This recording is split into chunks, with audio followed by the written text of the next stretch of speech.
Donald Trump. He tops the latest Fox poll with 18% of the vote. I spoke with Fox News contributor Tammy Bruce about him earlier today. Listen to this.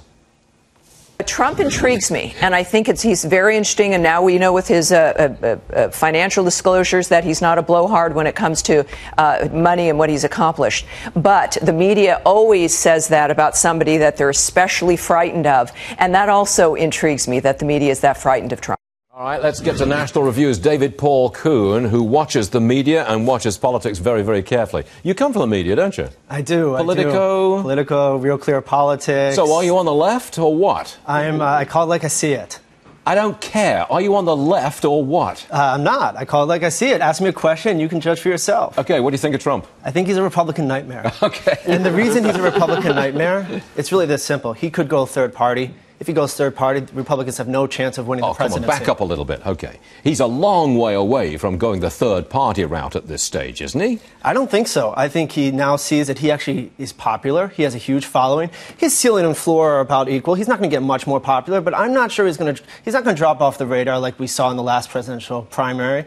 And I would say that if Trump goes third party, what will happen is he will win white working-class voters from Republicans and consolidate Hispanics for Democrats. He will be Ross Perot, but good on television. He is a nightmare for the GOP. Well, the premise is that he goes the third-party route. Now, supposing he doesn't go the third-party route, he just stays in the race among Republicans, he's going to be a big upset in the forthcoming debate early next month. You still say he's a nightmare for Republicans? So let's say he doesn't go third party. Then he matters because he influences the race. He's not going to be the Republican nominee.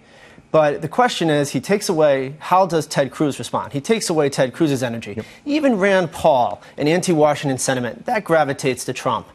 Jeb Bush can look more presidential. Jeb Bush can look more moderate, but yet still show sympathy for the sentiments behind Trump's populism.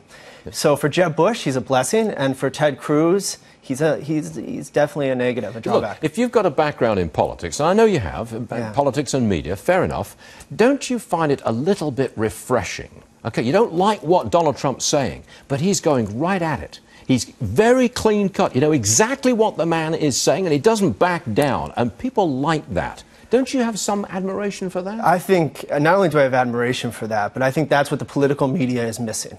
The fact is that Trump, is not all resentment. Trump is truth to them. If the most important finding in the recent Fox News poll is that 59% of Republicans said Trump has guts. Yeah, exactly. And you know what? Yeah. People loved George Wallace, not just because of race issues, but because they felt he called it like you see it, that he had guts. They loved Ross Perot. But Ronald Reagan. And that's what I was about to get to. Ronald Reagan and Richard Nixon won the presidency because they took that third party, outside Washington energy, and they consolidated it into their movement. And that's the lesson for the Republican candidates. I'm not sure that they're going to be able to heed that lesson. All right, David Paul Kuhn, thank you very much for joining us. We do appreciate it. Come back, okay? Thank you. All right.